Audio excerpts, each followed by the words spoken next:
The first thing she did was wave a red key fob inches from my face before I had even finished locking my front door. The morning still quiet enough that the birds hadn't been drowned out by traffic yet. The street looking exactly the way suburban streets are designed to look when nothing bad is supposed to happen. Clean, symmetrical, safe. And then this blonde woman in a sharp yellow blazer stepped directly into my driveway, planted her heels like she owned the concrete beneath them, pointed at my car, and shouted loud enough for windows to open up and blinds to shift. That Tesla is mine. Not as a question, not as confusion, but as a declaration she clearly expected reality to obey. For a brief second, I just stood there, keys in my hand, because my brain needed time to catch up with what my ears were hearing.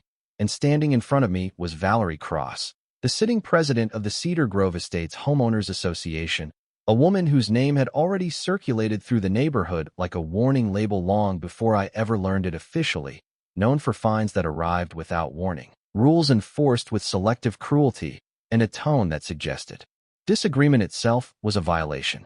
She began narrating a story the moment I opened my mouth to respond, explaining loudly that her ex-husband had stolen her Tesla during their divorce and sold it illegally, that I was now driving stolen property, and that I needed to hand over the keys immediately if I wanted to avoid serious consequences, all while walking slow circles around my 2023 Tesla Model Y, running her fingers along the paint, checking the handles, inspecting it with the entitlement of someone who had already decided the outcome. I tried to show her the registration, the insurance card, the purchase documents pulled up on my phone, but she didn't even glance at them, because evidence didn't matter to someone who believed authority was louder than facts. And when I calmly told her she was wrong, that this was my car, that she needed to leave my driveway, she smiled in a way that made my stomach tighten, pulled out her phone, and called the police, telling the dispatcher that a young man in her neighborhood was attempting to steal her Tesla. Standing there waiting for the patrol car, I realized something important before the sirens even arrived. This wasn't confusion, it wasn't grief, it wasn't a misunderstanding that could be resolved by paperwork. It was a performance, and she had rehearsed it long before I ever stepped outside. Cedar Grove Estates was one of those cookie-cutter developments built to project stability while quietly erasing individuality. Houses cloned from the same blueprint, lawns trimmed to identical heights, rules so specific they govern mailbox fonts and driveway usage. And I had moved there because after my divorce I wanted quiet and predictability, not conflict, not attention. Not power struggles with people who confuse control for leadership. I was Nathan Cole, 28 years old, a remote software engineer who worked odd hours and lived mostly inside his laptop. Someone who followed rules because it was easier than fighting them. And that Tesla wasn't a trophy or a flex. It was the result of years of saving, of skipped vacations, of careful budgeting, of choosing long-term stability over short-term pleasure. And every single document tied to it was clean, legal, and traceable. But to Valerie Cross, none of that mattered, because what she saw was a young man living alone with something she believed should belong to her. And in her world, desire had always outranked legality. When the officers arrived, she spoke first, confidently, emotionally, framing herself as the victim. And when I calmly handed over my documents, they told us this was a civil matter for the courts, not a criminal issue they could resolve on the spot. And as they left, Valerie leaned close enough to whisper, with a smile that felt almost playful, "This isn't over." And that was the moment I understood I had just been drafted into a war I never volunteered for. The harassment didn't start after that morning. It multiplied, because once Valerie Cross decided I was her enemy, the machinery of the Cedar Grove Estates HOA turned toward me with unsettling precision, and suddenly my daily routine was punctuated by violation notices taped to my door, warnings left on my windshield, and emails sent at exactly the same time every morning, like clockwork. There were fines for improper parking even though my car sat perfectly within my driveway, notices accusing me of displaying stolen property, community emails warning residents about an alleged spike in vehicle thefts that just happened to match the make and model of my Tesla, all carefully written to imply guilt without ever stating it outright, because implication was safer than accusation. Neighbors began approaching me quietly, cautiously, as if even being seen talking to me might make them targets, sharing stories they had kept buried for years, stories of Valerie claiming lawn equipment during disputes, accusing people of violations that never existed, burying families in fines until they sold their homes just to escape the pressure, and slowly a pattern emerged that made my skin crawl. This wasn't new behavior. I was just the latest focus. I started documenting everything: screenshots, recordings, timestamps, building a record instead of reacting emotionally. And that's when Mark Ellison, my neighbor across the street and a retired police officer, knocked on my door one evening and told me, in a calm voice that carried more weight than shouting ever could, that what I was experiencing met the legal definition of harassment, and that if I didn't start thinking several steps ahead, this could spiral into something far worse. Digging deeper, I uncovered the truth behind her obsession. Valerie Cross had recently lost her own Tesla in a divorce ruling that had gone very badly for her. The car awarded to her ex-husband Daniel Cross, along with a restraining order that limited her contact with him. And court records made it painfully clear that the Tesla she claimed had been stolen wasn't even the same color as mine.